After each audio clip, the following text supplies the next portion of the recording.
En nuestro pequeño y abarcable mundo, ese que podemos recorrer saltando de aeropuerto en aeropuerto, existen más de 200 países y miles de pueblos con casi 7.000 lenguas distintas. No existe quizás desafío más hermoso que el de la pluralidad cultural.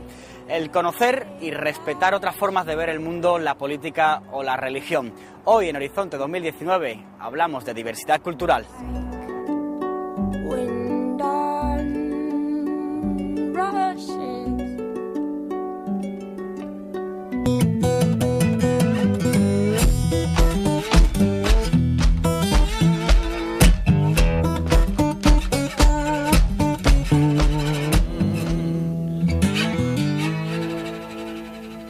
Por lo general, las ciudades españolas contienen barrios, que contienen edificios, que contienen vecinos españoles.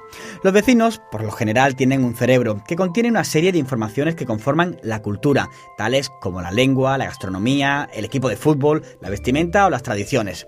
Hasta no hace muchos años, en los barrios de las ciudades españolas vivían vecinos que tenían una cultura muy similar, de modo que con pequeñas diferencias compartían la misma lengua, la misma gastronomía, la misma vestimenta, las mismas tradiciones y a veces el mismo equipo de fútbol, de modo que algunos vecinos españoles que vivían en edificios de barrios situados en ciudades españolas llegaban a pensar que su cultura era la única aceptable. El cambio se produjo cuando el barrio comenzó a llenarse de gente con otra lengua, otra gastronomía, otra vestimenta, otras tradiciones y a veces otro equipo de fútbol. Y en los edificios se empezaron a surgir academias británicas, restaurantes japoneses, talleres colombianos, tiendas marroquíes o peluquerías chinas. De modo que los vecinos españoles se dieron cuenta que su cultura no era la única aceptable y que el barrio era mucho más activo social y económicamente de lo que lo era antes. Esa es la diversidad cultural, un fenómeno tan antiguo como el propio hombre, que a la larga genera numerosos beneficios económicos y sociales y que hace que nuestra vida afectiva, intelectual y moral sea más plena. De la diversidad cultural como motor de desarrollo voy a hablar con la antropóloga Emma Martín. ¿Qué tal? Bueno, Emma, ¿qué entendemos por diversidad cultural? Bueno, básicamente lo que se entiende por diversidad cultural refiere al conjunto de respuestas que dan los seres humanos para enfrentarse a las demandas y desafíos de la vida. Y eso está en relación con el contexto en el que viven. O sea, cada sociedad tiene unos problemas distintos, unas experiencias distintas y por tanto elabora respuestas distintas para resolverlo. Eso es la diversidad cultural. Tan simple pero tan compleja, ¿no? Porque hay muchas organizaciones mundiales que además están vinculando el desarrollo económico a la diversidad cultural. ¿Eso cómo es? Claro, básicamente lo que demuestra la historia de la humanidad es que diferentes respuestas en momentos históricos concretos han dado como resultado diferentes modelos evolutivos. Algunos a lo mejor han supuesto un mayor atraso tecnológico, pero otros su elevada tecnología, como pasa en el caso de nuestra cultura, les está llevando a un mecanismo de destrucción imparable de recursos. En ese aspecto, la apuesta por la diversidad refiere sobre todo en ese nivel de mirar qué otras respuestas no destructivas, sostenibles, han dado otras culturas para enfrentarse a la misma necesidad básica que tenemos todos, que es alimentarnos y cuidar a nuestros hijos. Pero no suena un poco utópico, sobre todo en los países del tercer mundo, ¿no? ¿Cómo podemos ejemplificar esta vinculación de desarrollo económico con diversidad cultural, sobre todo en los países del sur? Pues mira, de manera muy fácil. Se ha comprobado precisamente en estos países que la entrada en la modernidad puede ser completa, en el sentido de desarrollo tecnológico y social al estilo occidental, pero no llegarle a toda la población. Las respuestas basadas en la identidad cultural a través de proyectos de microcrédito han sacado de la pobreza mucha más gente que los proyectos modernizadores a gran escala que han dejado excluidos a una parte muy importante de la población de estos países. En Sevilla hace 20, 30 años era impensable que nuestra misma comunidad de vecinos viviera una familia china, una india. Hemos abierto nuestra mente, ahora somos mucho más receptivos con la migración. Hemos abierto nuestro mercado, pero nuestra mente no. Seguimos siendo iguales. Siendo personas poco preparadas por la diversidad, para la diversidad cultural, y eso tiene que ver también porque somos una sociedad muy joven en esto de convivir entre culturas. Yo creo que sobre todo además se le ha dado desde el Estado un enfoque absolutamente utilitarista, que vengan mientras sean necesarios en el mercado de trabajo para aquellos trabajos que no queremos hacer, y ahora con la crisis podemos tener serios problemas. Es decir, el peligro es convertirlos en chivo expiatorio, cuando en realidad son tan víctimas como nosotros, ni más ni menos. Y aunque las causas hayan sido por el mercado, ¿qué podemos aprovechar nosotros de esta diversidad cultural, de que convivamos a diario con un montón de culturas en Sevilla? Muchas cosas, entre otras cosas hay modelos alternativos de cuidado familiar que son muy interesantes entre estos grupos, el respeto a los ancianos en una sociedad que lo está perdiendo, bueno, por supuesto sin hablar de la riqueza que supone una gastronomía diversa, unos rituales y unas fiestas, unas músicas distintas, ¿no? Que eso tiene valor de mercado y todo el mundo lo ve, pero ciertamente que ellos tienen respuestas para vivir en sociedades que son sociedades con problemas de subsistencia, y desgraciadamente nosotros nos estamos encontrando en un punto en el que esas culturas, esos saberes nos pueden venir estupendamente para afrontar la crisis que tenemos, si estamos dispuestos a aprovechar la experiencia, claro. Muchas veces hemos oído eso de que Andalucía es un crisol de culturas. Pero realmente, si nuestras ciudades son cada vez más diversas, se debe al reciente fenómeno de la inmigración internacional. Aunque la inmigración a veces se vea como una amenaza o se manipule en beneficio de ciertos intereses políticos, lo cierto es que en países con una larga tradición migratoria, como los Estados Unidos o Gran Bretaña, se ha demostrado que la inmigración tiene efectos muy positivos a medio y largo plazo. Los inmigrantes, con su fuerza de trabajo, mejoran las condiciones económicas del país receptor, aumentan la productividad y en los periodos de bonanza ayudan a mantener el ritmo de crecimiento económico. En los periodos de crisis, como el que vivimos, los inmigrantes son uno de los sectores más emprendedores y sus actividades generan puestos de trabajo y beneficios para el Estado. Todo eso si solo hablamos de economía, pues los inmigrantes también traen consigo una riqueza cultural tan valiosa que no puede medirse en términos económicos. My impression is you can find nice people everywhere. Fui a Australia y fue como ir a un sueño, ¿no? El sueño australiano, yo creo que todos en nuestro imaginario es un poco, Australia la imaginamos de una forma. Está un país muy lindo, pero lo que pasa es que me impresiona de cuántos blancos hayan allí. Y los aborígenes, o sea, los blancos son los que tienen el poder en todo, ¿no? Siempre así. I think the most beautiful things that I like is the culture in different places. Hoy, en nuestro programa sobre la diversidad cultural, os recomiendo que visitéis la web www.mapahumano.com, un sitio donde podéis encontrar numerosos artículos e informaciones sobre las tribus indígenas que viven en los 5 continentes y que están luchando para preservar sus tierras y sus formas de vida. En Mapa Humano están registradas no solo las tribus de África o América, sino también los intentos por resistir de los últimos pueblos indígenas que quedan en Europa, como los samis o lapones en Escandinavia o los mansis en Rusia. En otro orden de cosas, también os animo a que escribáis en Google Horizonte 2019 y que leáis la noticia que hace algunas semanas dedicó el Correo de Andalucía a nuestro programa. Como siempre, también os animo a que entréis en la bitácora de nuestro programa, blog.giraldatv.es/Horizonte 2019, donde podéis encontrar, entre otras cosas, el manifiesto de adhesión al proyecto Sevilla 2019-2022.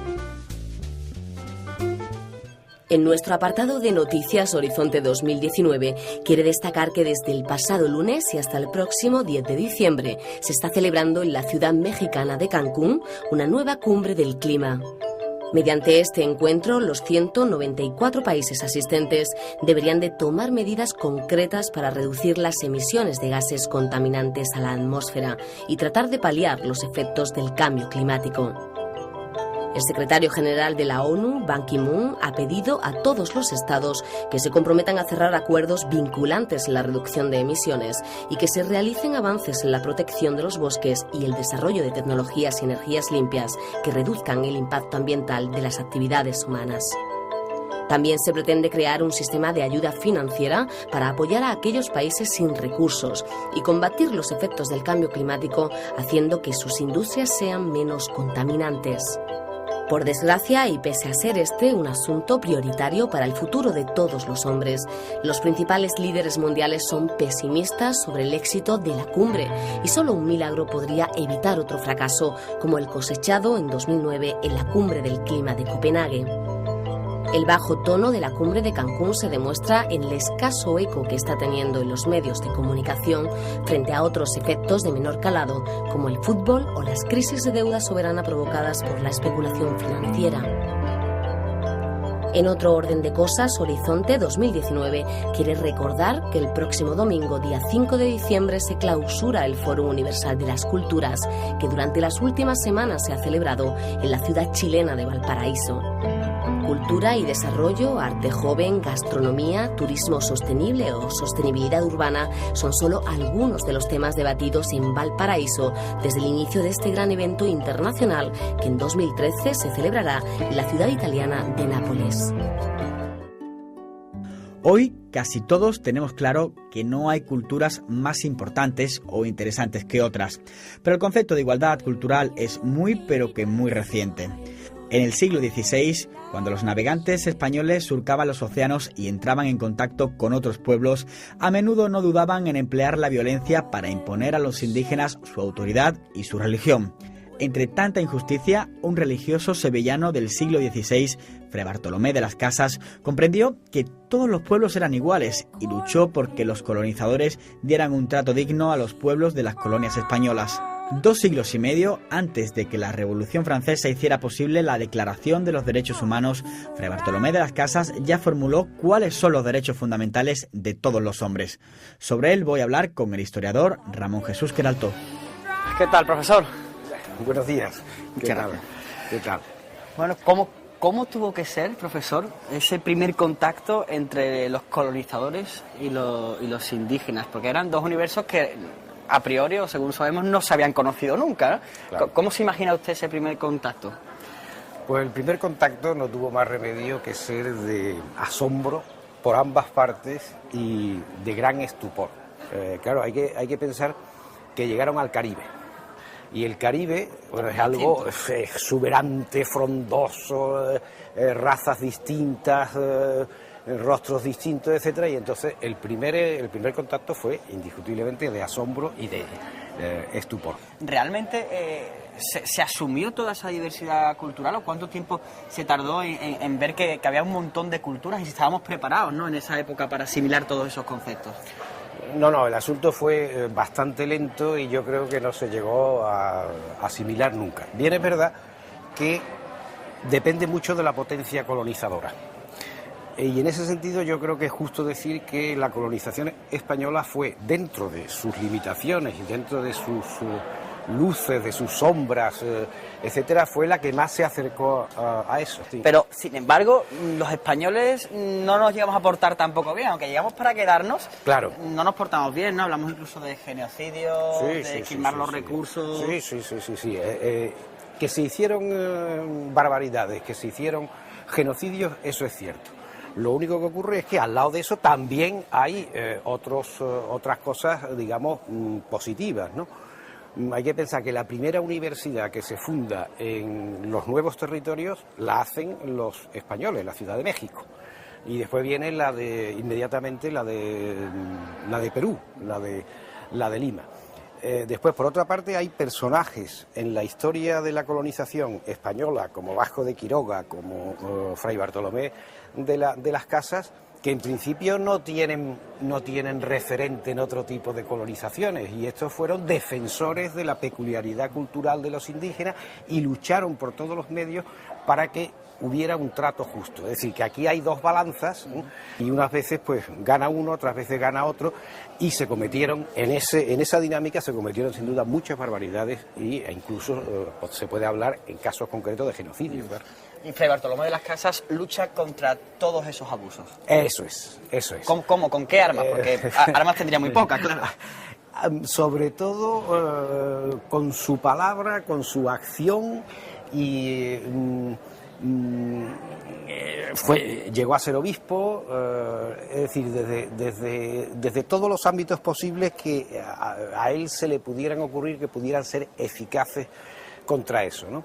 Él decía que había que acercarse pacíficamente, mostrarle las ventajas de la religión cristiana, de que todos de que la dignidad humana era común a todos los hombres, incluidos los indígenas, que el trato tenía que ser justo, etcétera, etcétera. En ese aspecto es un tremendo adelantado de su tiempo, y además hay una carta, o sea, se puede sacar perfectamente de la obra de Fray Bartolomé de las Casas una carta de derechos humanos que se asimilarían muchísimo, por lo menos, a los derechos humanos actuales de primera generación e incluso de más allá de la primera generación. Aunque el ejemplo no cundió mucho, ¿no? Fracasó, ¿no? Se puede decir que Bartolomé de las Casas no fracasó, dejó una semilla, pero... Del todo no fracasó, ¿no? Del todo no fracasó. Yo creo que fue un aldabonazo muy fuerte. No hubo después, en principio, personajes del empuje y de la vehemencia de Fray Bartolomé de las Casas, pero yo creo que hubiera sido distinto.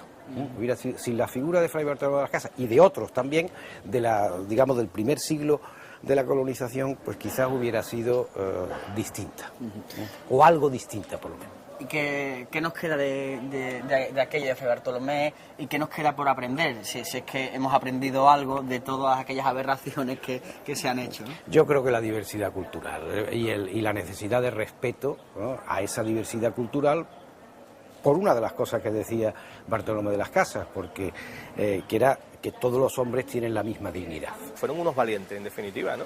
No solo Magallanes, todos los grandes descubridores. Pero bueno, creo que responde más a eso, a una concepción científica que a unas limitaciones religiosas. Y el que se haga aquí en Sevilla un evento de estas características, pues siempre me parece bien. Todo lo que sea que la ciudad de Sevilla tenga algo más que las cofradías o que la feria de Sevilla o que los toros, que lo que sea tópico, pues me parece muy bien que también tenga iniciativa de este calibre. Estupendo. En nuestra entrega semanal de la serie Tras las huellas de Magallanes, el antropólogo José Manuel Núñez nos recrea fielmente cómo fue la huida de la expedición del navegante portugués de las Islas Filipinas, ya sin su capitán.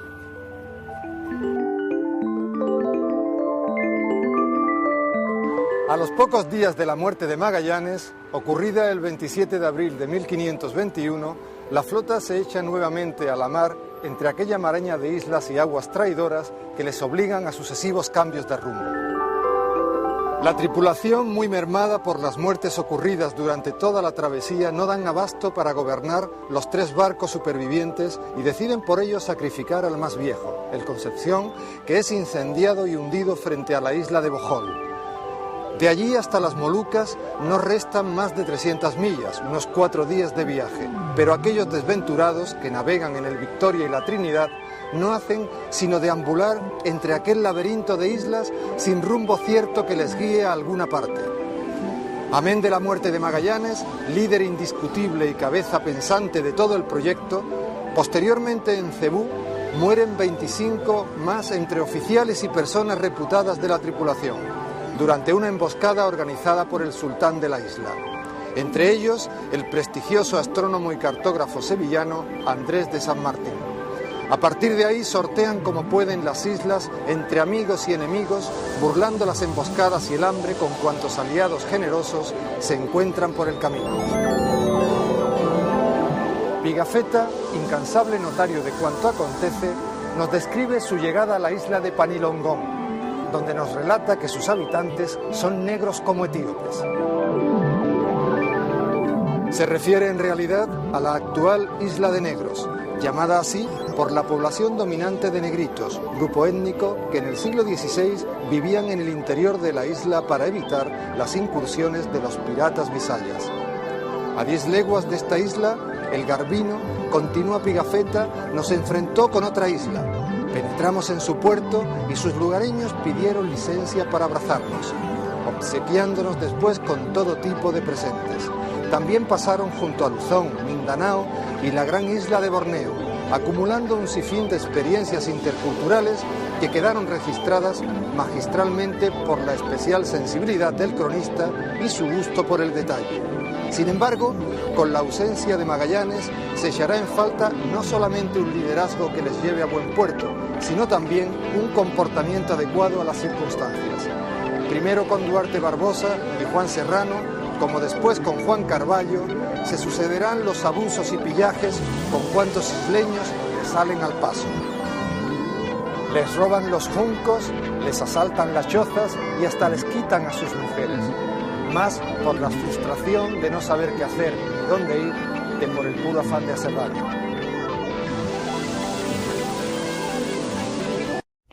Aunque lo creamos reciente, la diversidad cultural es un tema que siempre ha preocupado al hombre, y en la Biblia, aunque de forma ingenua, ya se explica su origen.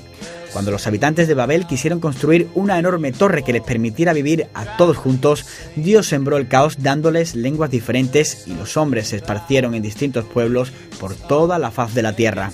Miles de años después, nuestras ciudades han vuelto a ser modernas Babel, donde se hablan centenares de lenguas. Más allá de la variedad lingüística de las nuevas ciudades globales, en nuestro planeta se hablan más de 6.000 lenguas, que son la expresión más evidente y palpable de la diversidad cultural. De todo esto voy a hablar con la lingüista Araceli López. Conocemos el español, el inglés, el alemán, pero ¿cuántas lenguas hay en el mundo? Porque hay muchísimas, ¿no? Hombre, hay muchísimas lenguas, claro, miles de lenguas. Lo que pasa es que es un poquito difícil contestarte a esa pregunta de manera exacta, porque más o menos la gente que se preocupa de computar cuántas lenguas hay, varían los cómputos entre, algunos dicen que 3.000, otros 5.000, otros 10.000, entonces no está muy claro cuántas lenguas hay en el mundo. Primero, porque no es tan bien hecha la labor de investigación, y segundo, porque muchas veces no es fácil distinguir qué es una lengua, qué es una variedad de una lengua, lo que llamaríamos dialecto, dónde están las fronteras.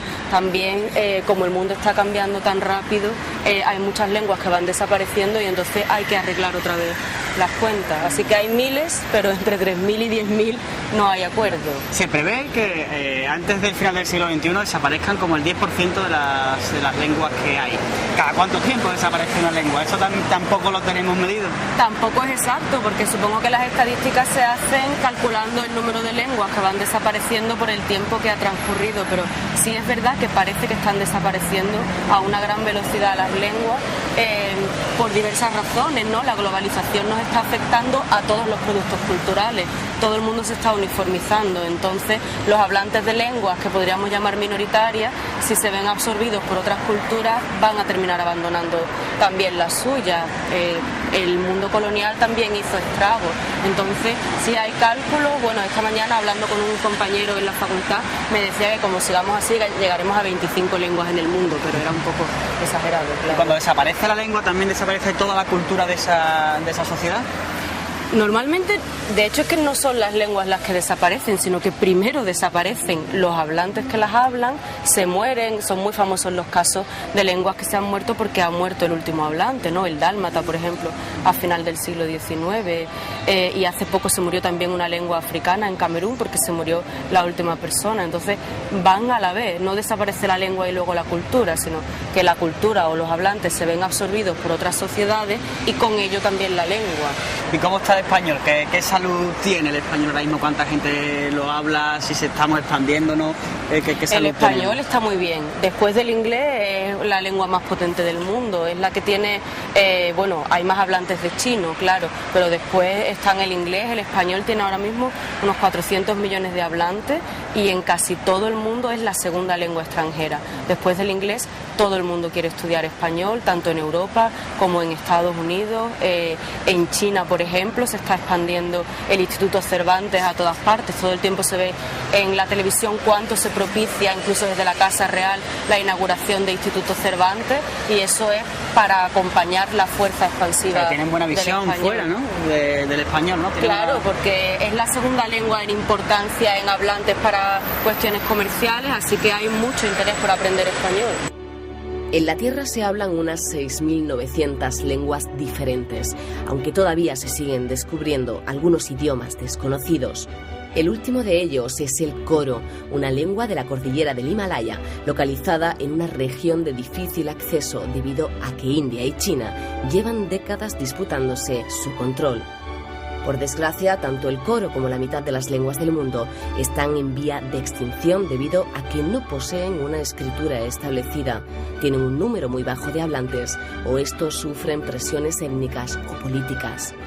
Cada 2 semanas desaparece un idioma por la muerte de su último hablante, lo que en términos de riqueza y diversidad cultural supone una pérdida inaceptable. Por eso son importantes los repositorios o centros lingüísticos donde se trata de recoger testimonio del mayor número posible de lenguas. Uno de los más importantes es el de la organización americana SIL Internacional, financiada por la Iglesia Evangélica. Con la peregrina idea de traducir la Biblia a todas las lenguas existentes, SIL Internacional tiene ya registradas en su web en nolobay.com más de 7.000 lenguas. Vivimos en sociedades diversas integradas por hombres y mujeres de cientos de nacionalidades con credos, culturas y religiones distintas. El proyecto Sevilla 2019-2022 abordará la diversidad cultural tratando de entenderla y de aprovechar las ventajas para hacer de este mundo un lugar más pacífico y habitable. Then stumbled out the room. I caught a cab, ran up a tab.